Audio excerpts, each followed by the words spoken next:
পাঠিয়ে হাঁটবি তখন খুঁড়িয়ে। ইয়াহু!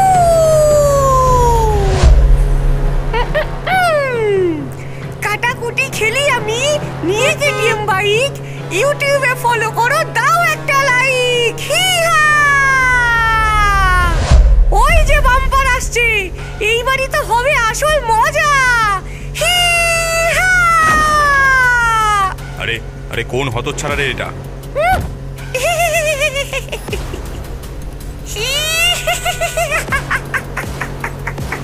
পালাও পালাও পালাও, সাবধানে প্রাণ বাঁচিয়ে, প্রাণ বাঁচিয়ে পালাও, পালাও পালাও, সাবধানে প্রাণ বাঁচিয়ে, প্রাণ বাঁচিয়ে পালাও। সবাই আমাকে দেখছে, এটাই তো আমি চাই। ওরে বাবা রে!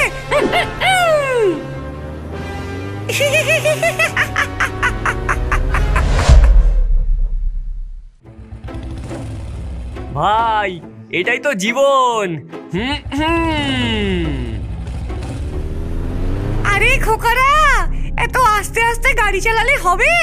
দম থাকলে আমার সাথে রেস লাগাও। পারে না বাইক চালাতে, বাইক চালাতে এসেছে। ভিতুর ডিম যত সব। এই এই কি বললো ওই মেয়েটা? আমি ভিতু? দাঁড়াও দাঁড়াও, দেখাচ্ছি তোমাকে মজা। ঠিক আছে, রেস লাগাও, দেখি কে জেতে। ঠিক আছে, তাহলে চলো ব্রিজ পর্যন্ত রেস লাগাই। যে আগে ব্রিজে পৌঁছবে সে জিতবে। ঠিক আছে, তোমাকে আমি আগে যেতে দিচ্ছি। যাও, লেডিস ফার্স্ট। তোমাকে জেতার সুযোগ দিচ্ছি একটা, যদিও তুমি জিততে পারবে না। ঠিক আছে, সে তো দেখাই যাবে। ডাইনি হুশ করে লালুর সামনে দিয়ে বাইক নিয়ে বেরিয়ে যায়। লালুও তাকে অনুসরণ করে। দুজনার মধ্যে ধুমধুমার রেস হতে থাকে।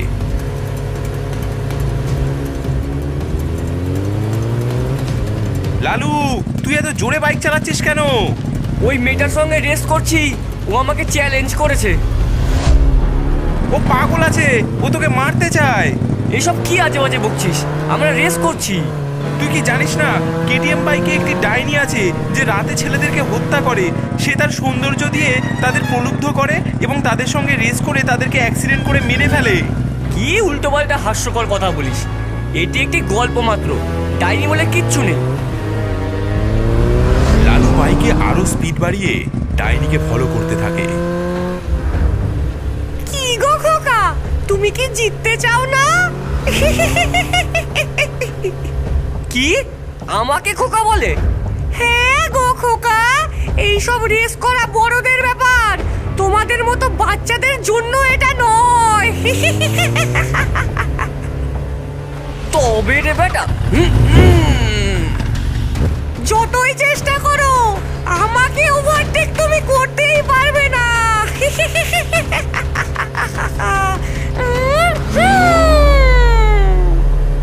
ঠিক আছে, দেখো তাহলে। হ্যাঁ, দেখো আমি পেরেছি। এত তাড়াতাড়ি না।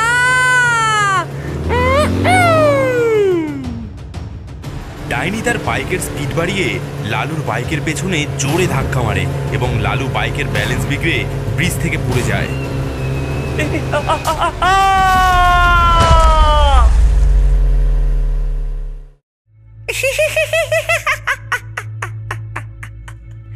আমাকে ক্ষমা করো সোনা, তুমি হেরে গেলে। আমার প্রভুর জন্য আরো একটি আত্মা সংগ্রহ হলো।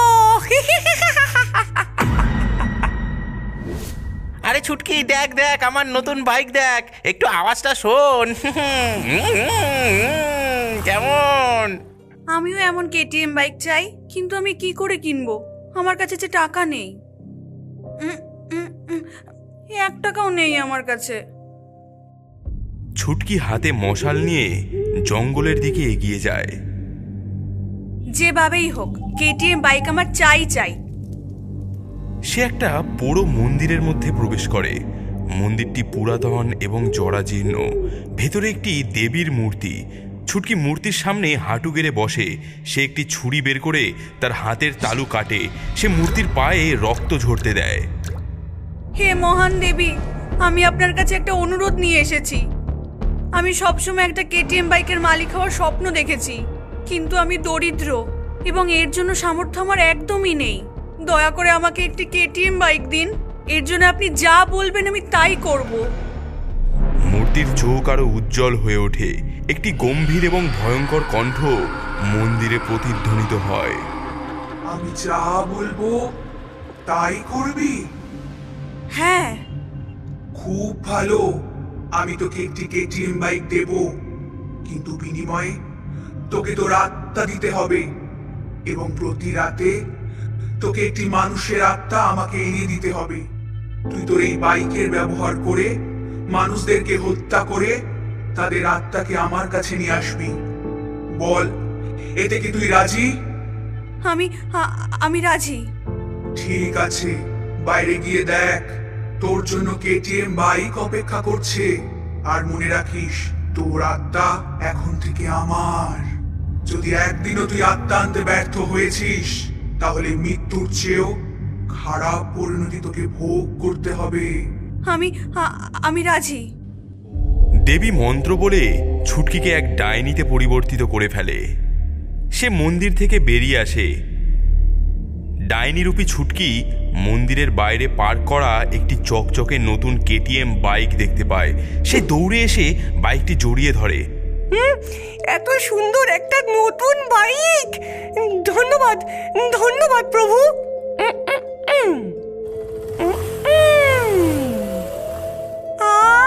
কি সুন্দর আওয়াজ এই বাইকের! ধন্যবাদ প্রভু, আপনাকে অসংখ্য ধন্যবাদ।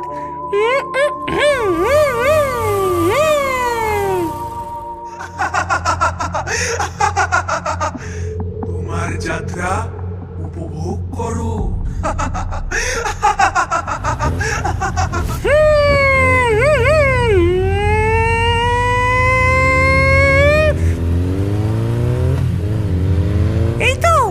এই তো আমার নতুন শিকার পেয়ে গেছি।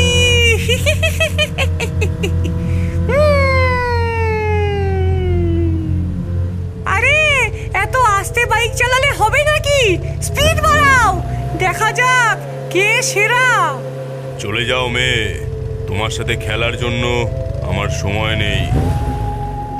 কি কাপুরুষ কোথাকার!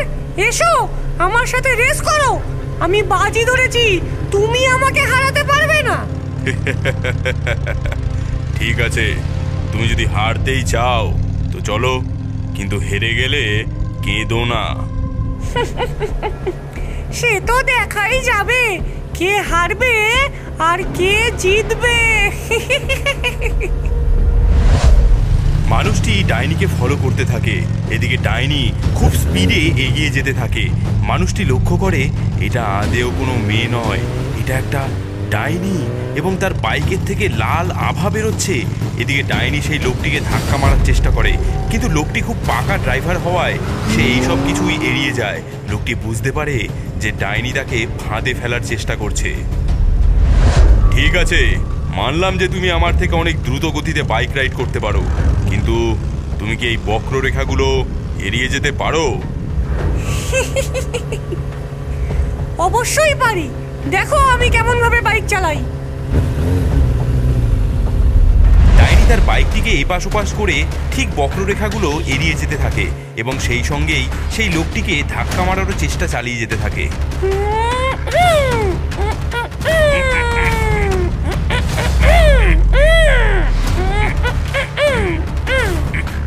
এদিকে ডাইনির বারবারন্ত দেখে লোকটি বিড়বিড় করে কিছু মন্ত্র বলে তার চারিপাশে একটি প্রতিরক্ষা কবচ বানিয়ে ফেলে।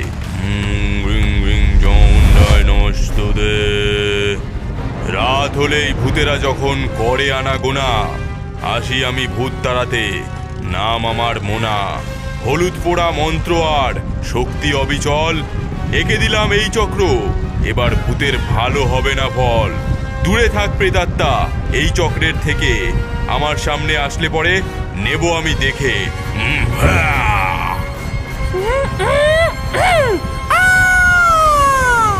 চমৎকার চেষ্টা ডাইনি, কিন্তু তুই আমাকে বোকা বানাতে পারবি না। হ্যাঁ, এই হতচ্ছাড়া বুড়ো আমাকে চিনতে পারলো কি করে? দাঁড়া, দেখাচ্ছি মজা, তোকে এখনই শেষ করতে হবে।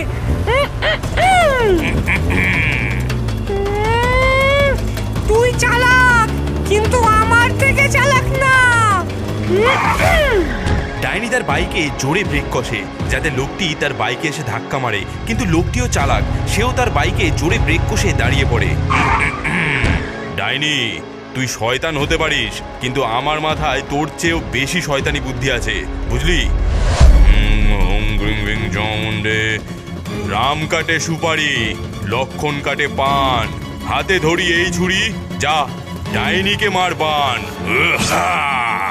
ডাইনি দেখে ছুরিটা তার দিকে এগিয়ে আসছে, সে সেটা থেকে বাঁচার চেষ্টা করে, কিন্তু অনেক দেরি হয়ে যায়, ছুরিটা তার বুকে গিয়ে লেগে যায়।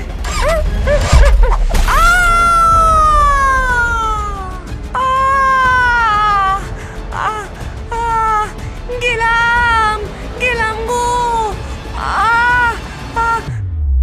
মানুষটি ডাইনির দিকে এগিয়ে যায় এবং তার পকেট থেকে একটি কাঁচের শিশি বার করে ডাইনির আত্মাকে বন্দি করে নেয়।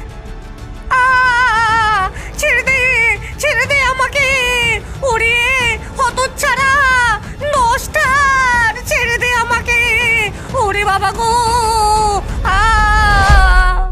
ইনি একজন তান্ত্রিক, জাদুবিদ্যায় পারদর্শী।